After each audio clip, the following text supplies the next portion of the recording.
বিসমিল্লাহির রহমানির রহিম। জিলহজ মাসের প্রথম 10 দিনের ফজিলত কোরআনে এবং হাদিসে এত বেশি আছে যে অনেক ওলামারা বলেছেন যে রমজান মাসের মতোই ফজিলত জিলহজ মাসের প্রথম 10 দিনের। কোরআনের বর্ণনা প্রথমে নেওয়া যাক। সূরা আরাফে আল্লাহ পাক বলছেন, আউযু বিল্লাহি মিনাশ শাইতানির রাজিম, ওয়া'আদনা মূসা 30 লাইলা وواعدنا موسى 30 ليلة وأتممناها ب10 فتم ميقات ربه 40 ليلة।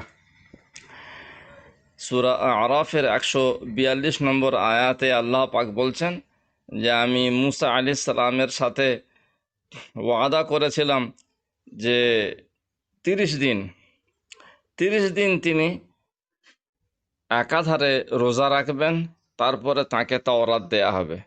30 দিন সম্পর্কে তফসিরে আছে, আর এই 10 দিন সম্পর্কে আছে যে জিকাদা মাসে একাধারে 30 দিন তিনি রোজা রেখেছিলেন, তারপরে মুখের দুর্গন্ধ দূর করার জন্য মেসওয়াক করে ফেলেছিলেন। আল্লাহ পাক বললেন, মুসা জানা নেই তোমার যে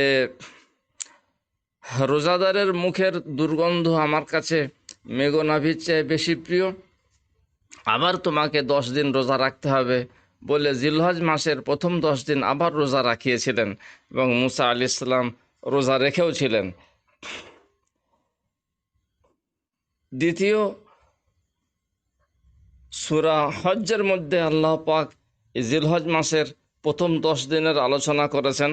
আউযু বিল্লাহি মিনাশ শাইতানির রাজিম, ওয়া'আযিন ফিন নাসি বিল হজ্জি ইয়াতুকা রিজালান ওয়া আলা কুল্লি যামিরিন ইয়াতিনা মিন কুল্লি ফাজ্জিন আমিক লিয়াশহাদু মানাফিআ লাহুম ওয়া ইয়াযকুরু ইসমাল্লাহি ফি আইয়ামিন মা'লুমাতিন আলা মা রাযাকাহুম মিন বাহিমাতিল আনআম। এই সূরার মধ্যে সূরা হজ্জের 27 এবং 28 নম্বর আয়াতে আল্লাহ পাক বলছেন, হযরত ইব্রাহিম আলাইহিস সালামকে আল্লাহ হুকুম দিয়েছিলেন যে বিশ্ববাসীর মাঝে হজের ঘোষণা করে দিতে হবে, যাতে সমস্ত মানুষ হেঁটে হেঁটে আসে তোমার এই এলাকায়, মানে কাবা শরীফের কাছে। আর দুর্বল জীর্ণ শীর্ণ উটনির উপরেও আরোহণ করে যেন আসে সমস্ত রকমের দূর দূরান্ত এলাকা থেকে, যাতে নিজেদের লাভের এই জায়গায় তারা হাজির হতে পারে এবং নির্দিষ্ট দিনগুলোর মধ্যে আল্লাহ পাকের নাম উচ্চারণ করতে পারে, আল্লাহ পাকের নামের বড়ত্ব ঘোষণা করতে পারে। ফি আইয়ামিন মা'লুমাত মানে তাফসীরের কিতাবে জিলহজ মাসের প্রথম 10 দিন নেওয়া হয়েছে। যেমন সূরা আরাফে বিআশরিন মানে জিলহজ মাসের 10 দিন, তো এখানে আইয়ামিন মা'লুমাত মানে জিলহজ মাসের 10 দিন নেওয়া হয়েছে। 3 নম্বর দলিল সূরা ওয়াল ফজরে আছে। আল্লাহ পাক বলছেন, আউযু বিল্লাহি মিনাশ শাইতানির রাজিম, ওয়াল ফজরি ওয়া লায়ালিন আশর। ফজরের কসম এবং 10টি রাতের কসম। 10টি রাত মানে 10 দিন সমেত 10 রাত, জিলহজ মাসের প্রথম 10 দিন 10 রাত বোঝানো হয়েছে। তাফসীরের কিতাবে এরকমই আছে। জিলহজ মাসের প্রথম 10 দিন 10 রাতের ফজিলত এত বেশি, আল্লাহ পাক কোরআনের 3 জায়গায় এর আলোচনা করেছেন। হাদিসেও আছে। বুখারী শরীফের প্রথম খণ্ডের 132 পৃষ্ঠায় এ সম্পর্কে বর্ণনা আছে। কিতাবুল ঈদাইন বাবু ফজলিল আমালি ফি আইয়ামিত তাশরিক।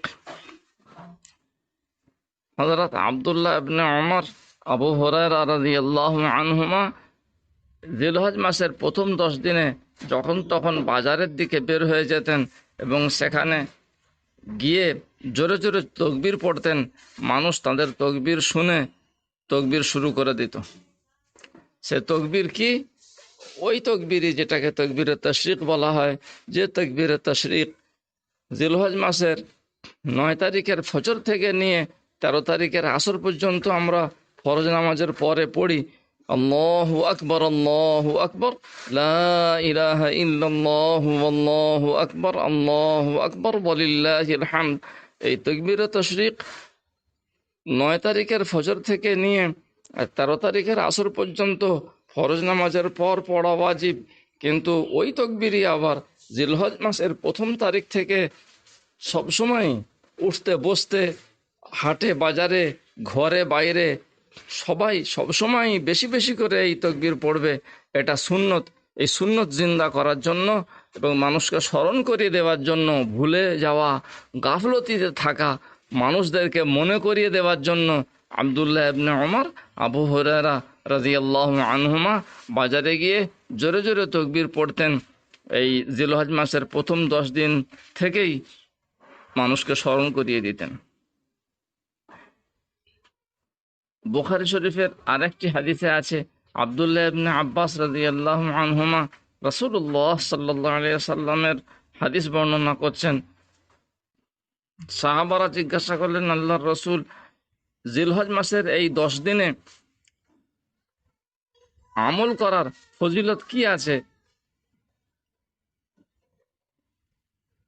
রাসূলুল্লাহ সাল্লাল্লাহু আলাইহি সাল্লাম উত্তরে বললেন, এই 10 দিনের আমল সবচেয়ে বেশি উত্তম, আল্লাহ পাকের কাছে সবচেয়ে বেশি ফজিলতপূর্ণ।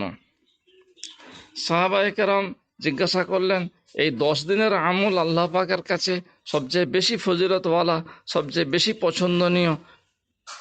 অন্য সময় যদি জিহাদ করা যায় তবুও তার পরিপূরক হতে পারবে না, বিকল্প হতে পারবে না। রাসূলুল্লাহ সাল্লাল্লাহু আলাইহি সাল্লাম বললেন, না, ওয়ালাল জিহাদু। আবার বললেন, ওয়ালাল জিহাদ ইল্লা রাজুলুন খারাজা ইউখাতিরু বিনাফসিহি ওয়া মালিহি ফালাম ইয়ারজি' বিশাই। অবশ্য যদি কেউ অন্য সময়ে জিহাদ করতে গিয়ে নিজের জান মালকে খাতরায় ফেলে দেয়, নিজের জান মালকে উৎসর্গ করে দেয়, আর কিছুই যদি ফিরে না আনতে পারে, তো তার বিষয়টা আলাদা।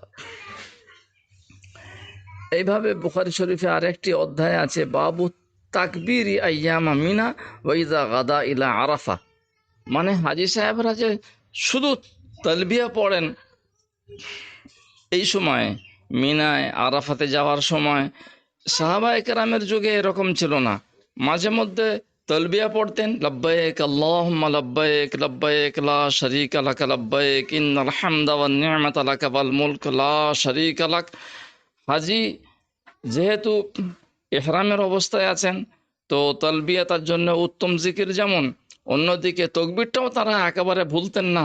মাঝে মধ্যে তকবীরও পড়তেন, ওই তকবীর আল্লাহু আকবার, আল্লাহু আকবার, লা ইলাহা ইল্লাল্লাহু আল্লাহু আকবার ওয়ালিল্লাহিল হামদ। বর্তমান যুগে হাজী সাহেবরাও এই সুন্নত ভুলে গিয়েছেন। আর যারা গড় হাজী সাহেব, যারা হাজী সাহেব নন, নিজের নিজের এলাকায় এই সুন্নত অনায়াসে জিন্দা করতে পারেন, তারাও এই সুন্নত ভুলে গিয়েছেন। আলোচনা না থাকার কারণে তারা ওই শুধু জিলহজ মাসের 9 তারিখের ফজর থেকে তাকবীর শুরু করেন, যেটা ফরজ নামাজের পরে পড়া ফরজ। কিন্তু জিলহজ মাসের 1ম তারিখ থেকে যে যখন সবসময়ই তাকবীর পড়া মস্ত বড় সুন্নত, এই সুন্নতটি উম্মত ছেড়ে দিয়েছে। এখানে বলা হয়েছে, ওয়াকানা ওমর রাদিয়াল্লাহু আনহু ইউকাব্বিরু ফি কুব্বাতিহি বিমিনা। ওমর রাদিয়াল্লাহু আনহু যখন হজ করতে যেতেন, তো মিনায় তার যে ক্যাম্প হতো, তার যে তাঁবু থাকতো, সেই তাঁবুর ভিতরে তাকবীর পড়তেন। ফায়াসমাউহু আহলুল মসজিদ, ওখানে যে মসজিদ থাকতো, মসজিদবাসীরা শুনতো, শুনে তারাও তাকবীর পড়তো। ফায়ুকাব্বিরুন ওয়া ইউকাব্বিরু আহলুল আসওয়াক হাত্তা তাজ্জা মিনা তাকবীরান। যে বাজারের মানুষেরাও তাকবীর পড়তো, এমনকি ওই মিনার এলাকা তাকবীরে ভরপুর হয়ে উঠতো। বোঝা যাচ্ছে যে ওমর রাদিয়াল্লাহু আনহুর মতো মানুষ, বিশ্ববিখ্যাত সাহাবী এবং খলিফা, তিনিও হজের সময় শুধু তালবিয়ার উপরে ক্ষান্ত থাকতেন না, তাকবীর নিজে পড়তেন এবং মিনাবাসীদেরকে ওই তাকবীর পড়ায় ব্যস্ত করে দিতেন। সমস্ত মানুষ মাঝে মধ্যে তাকবীর পড়ে ফেলতেন।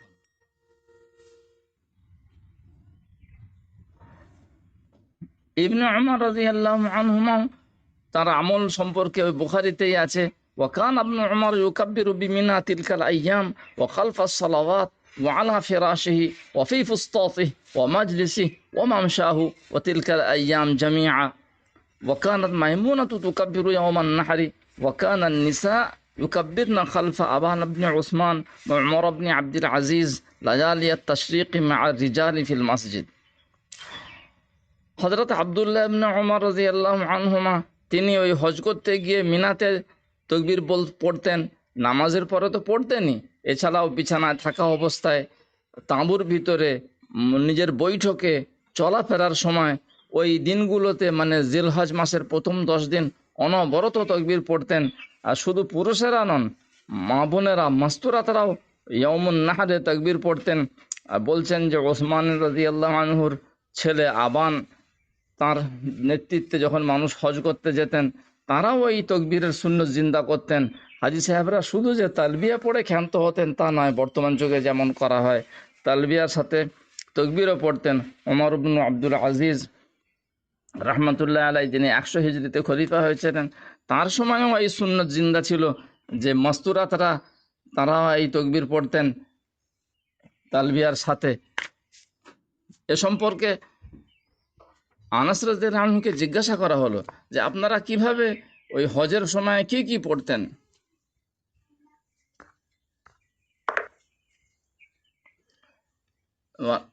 মুহাম্মদ ইবনে আউফ বলছেন, সাআলতু আনাস ইবনে মালিক রাদিয়াল্লাহু আনহু ওয়া নাহনু গাদিয়ান মিন মিনা ইলা আরাফাত আনিত তালবিয়া কাইফা কুনতুম তাসনাউনা মা'আন নবী সাল্লাল্লাহু আলাইহি ওয়াসাল্লাম ক্বালা কানা ইউরাব্বিল মুরাব্বি ওয়া লা ইউনকারু আলাইহি ওয়া ইউকাব্বিরু মুকাব্বির ফালা ইউনকারু আলাইহি। এটা এরকমও পড়া যায়, কানা ইউরাব্বিল মুরাব্বি লা ইউনকিরু আলাইহি ওয়া ইউকাব্বিরুল মুকাব্বির ফালা ইউনকিরু আলাইহি। আনাস রাদিয়াল্লাহু আনহুকে মুহাম্মদ ইবনে আউফ জিজ্ঞাসা করছেন, আমরা যখন মিনা থেকে আরাফাতে যাচ্ছি, পরিষ্কার কথা, মিনা থেকে আরাফাতে যাচ্ছি মানে ওই হজের সময়, তখন জিজ্ঞাসা করলাম রাসূলুল্লাহ সাল্লাল্লাহু আলাইহি ওয়াসাল্লামের জামানায় আপনারা কিভাবে আমল করতেন? শুধু তালবিয়া পড়তেন না তাকবীর পড়তেন? তাকবীরও তখন পড়তেন কি না জিজ্ঞাসা করতেন। বলতেন, হযরত আনাস রাদিয়াল্লাহু আনহু বলছেন, উত্তর দিচ্ছেন যে তালবিয়া অনেকে পড়তেন, লব্বাইক আল্লাহুম্মা লব্বাইক, এবং সেই তালবিয়া পড়নেওয়ালা তাকবীর পড়নেওয়ালাকে বাধা দিতেন না যে তুমি তাকবীর পড়ছো কেন, তুমি তালবিয়া পড়ো। এইভাবে তাকবীর পড়নেওয়ালা আল্লাহু আকবার লা ইলাহা ইল্লাল্লাহু আল্লাহু আকবার ওয়ালিল্লাহিল হামদ পড়তেন অনেক হাজী সাহেব। সেই তাকবীর পড়নেওয়ালা তালবিয়া পড়নেওয়ালাকে বাধ্য করতেন না যে ও ভাই তুমি কেন তাকবীর পড়ছো না, একে অপরকে বাধা দিতেন না। যখন যার ইচ্ছা তিনি তালবিয়াও পড়তেন ও তাকবীরও পড়তেন। বোঝা যাচ্ছে বর্তমান যুগে হাজী সাহেবরা শুধু তালবিয়া যে পড়েন এটা সুন্নত নয়, অন্যান্য দিনে সারা বিশ্ব জুড়ে যেমন মানুষ তাকবীর পড়বে, ওই রকম হাজী সাহেবরাও তালবিয়ার সাথে মাঝে মধ্যেই তাকবীর পড়বেন। জিলহজ মাসের প্রথম 10 দিনের ফজিলতগুলো সংক্ষেপে আলোচনা করা হয়েছে কিছু হাদিসে, যেমন তিরমিজি, ইবনে মাজার হাওয়ালাতে মিশকাত শরীফে আছে যে আল্লাহ পাকের কাছে জিলহজ মাসের এই 10 দিনের ইবাদত সবচেয়ে বেশি প্রিয়। এমনকি একদিনের রোজা 1 বছরের রোজার সমান, এবং এক রাতের ইবাদত লাইলাতুল কদরের ইবাদতের সমান। এইভাবে এই দিনগুলোতে এবং রাতগুলোতে তাহলিল, তাকবীর, আল্লাহর জিকির খুব বেশি প্রিয়, যেগুলো করতে কোনো পরিশ্রম হয় না। আর একদিনের রোজা 1 বছরের রোজার সমান। আমার বলা হয়েছে যে এই 9 তারিখের রোজা, জিলহজ মাসের 9 তারিখের রোজা রাখলে বিগত 1 বছরের গোনা মাফ হয়, আবার আগামী বছরের গোনা মাফ হওয়ারও ব্যাপার তার আমল নামায় লিখে দেওয়া হয়। এত কিছু ফজিলত আছে হাদিস পাকের মধ্যে, কিন্তু এগুলোর আলোচনা না থাকায় অনেক মানুষ এই আমলগুলো ছেড়ে দেন। আশা করা যায় এগুলো আমরা শোনার পর এবং জানার পর আমল শুরু করে দেব ইনশাআল্লাহ। ফতহুল মুঈনের 115 পৃষ্ঠায় ওলামাদের উক্তি নকল করেছেন যে এত বেশি ফজিলত জিলহজ মাসের 10 তারিখের এবং 10 দিনের যে মনে হয় যে রমজানের চেয়ে বেশি ফজিলত। এগুলো, এই দিনগুলোকে অনেকে আফজালু আইয়ামি সানাহ বলা হয়েছে, সারা বছরের মধ্যে সবচেয়ে বেশি শ্রেষ্ঠতম দিন। কারণ রমজানের ফজিলত আছে, কিন্তু 30 দিনের রমজানে বা 29 দিনের রমজানে একটি মাত্র শবে কদর রাখা হয়েছে। আর এই 10 দিনের মধ্যে 10টি শবে কদরকে আল্লাহ পাক রেখে দিয়েছেন। এক একটি রাতের এবাদত একটি শবে কদরে এর এবাদতের সমান করা হয়েছে। ওয়া মা আলাইনা ইল্লাল বালাগুল মুবিন।